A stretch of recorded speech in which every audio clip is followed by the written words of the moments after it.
Hello everyone, good morning, good evening. जिस वक्त भी आप लोग ये वीडियो देख रहे हो, उम्मीद है आप लोग खैरियत से होंगे। मैं आयशा फिरदौस टीचर्स वर्ल्ड की जानिब से आप तमाम के सामने हाजिर हूँ। एंड टीएस टेट से रिलेटेड जो सीरीज़ है, मैं जो लगातार आप लोगों से शेयर कर रही हूँ, तो उम्मीद है उससे आपको फ़ायदा हो रहा होगा। और मैं हमेशा कहती हूँ कि नोट्स बनाया कीजिए, कॉन्सेप्ट मैप्स बनाया कीजिए, कुछ एक्रोनिम्स बनाए कीजिए। हो सके तो मैं हर थियरी के जो की टर्म्स है उसको मैं पोस्ट करूंगी, तो उससे आपको मदद मिलेगा। तो चलिए चलते हैं। आज का बहुत ही आसान सा थियरी है एंड बहुत मुख्तसर है। इसमें आपको बस छोटे से बातें याद रखना है। और वो थियरी है चॉम्स्की, नोआम चॉम्स्की की जो थियरी है लैंग्वेज डेवलपमेंट की। और इसकी हम बात करेंगे। तो इनका जो थियरी है, इसका सबसे पहला जो, और नोआम चॉम्स्की को जो है फादर ऑफ मॉडर्न लिंग्विस्टिक्स भी कहा जाता है। उनकी थियरी जो है इस बात पे है कि वो कहते हैं कि हमारे अंदर ही कुछ ऐसे इन्नेट जो है, अंदर ही फितरतन जो है लैंग्वेज सीखने की क्षमता और होती है जेनेटिकली हर एक के पास। और ये है जहाँ पे प्रोडक्शन ऑफ लैंग्वेज और इंटरप्रिटेशन ऑफ लैंग्वेज, ये दोनों चीज़ें होती है। और एक लैंग्वेज एक्विजिशन डिवाइस, ये आप लोग लिख लीजिए। इनकी थियरी की खासियत है, उन्होंने कहा कि हर बच्चे में पैदाइश से लेके एक डिवाइस होता है, लैंग्वेज एक्विजिशन डिवाइस। ये ऐसा नहीं है कि वो हम डिवाइस को ऑन ऑफ कर सकते हैं, ऐसा नहीं है, लेकिन वो है। और उसका ये है कि वो स्ट्रक्चरली मदद करता है चीज़ों को सीखने का। बेसिक स्ट्रक्चर जो लैंग्वेज एक्विजिशन का होता है वो जो है सेट है हमारे जहनों में। तो इसीलिए बच्चे जब माहौल को एक्सपोज होते हैं और वो जो है स्पीक करना शुरू कर देते हैं, क्योंकि उनके पास ऑलरेडी स्ट्रक्चर है। इसका मतलब ये नहीं है कि वो स्ट्रक्चर जो है एक पर्टिकुलर लैंग्वेज का ही जहन में, जैसे फॉर एग्जांपल अगर तेलंगाना का लड़का हो तो उसके माइंड में तेलुगु का स्ट्रक्चर होगा, ये ऐसा नहीं है। लेकिन बेसिकली लैंग्वेज एक्विजिशन का डिवाइस और स्ट्रक्चर होगा माइंड में, जिसमें कि सेंटेंसेस वगैरह या फिर जो भी है उसका जो एक ढांचा की तरह बना हुआ होता है, और वो जिस माहौल में जाए उस वर्ड्स को सीख लेता है। क्या आपने कभी गौर किया कि बच्चों को हमने कोई स्पेशल क्लासेस या स्पोकन इंग्लिश क्लासेस में बिठा के उसको ये नहीं कहा कि तुमको ऐसे ही बोलना है।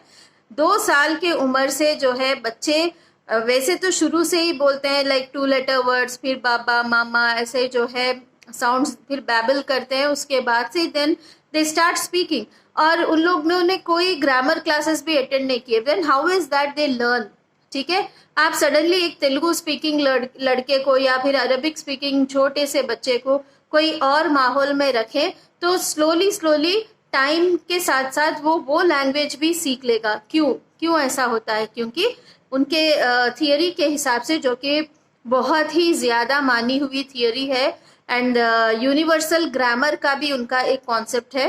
तो यूनिवर्सल ग्रामर के कॉन्सेप्ट के हिसाब से तमाम लोगों के अंदर जो स्ट्रक्चर ऑफ लैंग्वेज रहता वो बेसिकली सेम है, जिसके बलबूते पे उनका सीखना जो है आसान हो जाता। अकॉर्डिंग टू हिम, लैंग्वेज सिखाने के लिए पेरेंट्स को फोर्स करने की ज़रूरत नहीं है या कोई स्टिमुलस की ज़रूरत नहीं है। बच्चे खुद ही अपने आप को अनफोल्ड करते हैं, क्योंकि उनके पास वो स्ट्रक्चर है। माहौल मिलने पर वो जो है वर्ड्स को, वोकैबुलरी को लेकर उसको स्ट्रक्चर में डालकर जो है बोलना सीख लेते हैं। उनका कहना ये भी है कि बच्चों के अंदर इस कदर ये स्ट्रक्चर की अहमियत है कि बोलते बोलते वो अनो तो ओवर जनरलाइजेशन ऑफ लैंग्वेज हो जाता है। जैसे बच्चे फिश को फिशर्स लगा देंगे ऑटोमेटिकली, और कोई और जैसे पुट को पुटेड बोल देंगे, though it is grammatically incorrect, but then they start using the language. इसका मतलब ये है कि वो एक फ्लो में आ जाते हैं। तो बेसिकली जब चॉम्स्की का नाम लिया जाए तो आपने ये याद रखना है कि वो फादर ऑफ मॉडर्न लिंग्विस्टिक्स है। फिर उन्होंने यूनिवर्सल ग्रामर का कॉन्सेप्ट दिया था। उन्होंने कहा जेनेटिकली हमारे अंदर इनबिल्ट एक लैंग्वेज का जो है डिवाइस होता है, लैंग्वेज एक्विजिशन डिवाइस, जिसके वजह से हम जो है हमारे पास एक स्ट्रक्चर होता है लैंग्वेज का, और जो है हम सीखना शुरू कर देते हैं। लैंग्वेज सीखने के लिए कोई स्टिमुलस की ज़रूरत नहीं होती या कोई पेरेंट को फोर्स करने की ज़रूरत नहीं होती। बच्चा अपने हिसाब से सीख लेता है, और उनके हिसाब से 10 साल के अंदर मैक्सिमम लैंग्वेज का एक्विजिशन हो जाता है। उसके बाद यू विल फेस प्रॉब्लम। उसके बाद प्रॉब्लम फेस हो सकता है कि अगर, क्योंकि उसके लेवल ऑफ मेच्योरिटी अलग हो जाती है। Let's have a quick recap. मैं जल्द से जल्द इसके बाद जो है एरिक्सन के थियरी को कंप्लीट करूंगी, जिससे कि हमारे पार्ट 1 में जितने थियरी सिलेबस के हिसाब से मेंशन्ड है वो हो जाएंगे। उसके बाद कुछ छोटे छोटे टॉपिक्स है वो खत्म करने के बाद जल्द से जल्द within this week we'll start with the second part of child CDP, child development and pedagogy.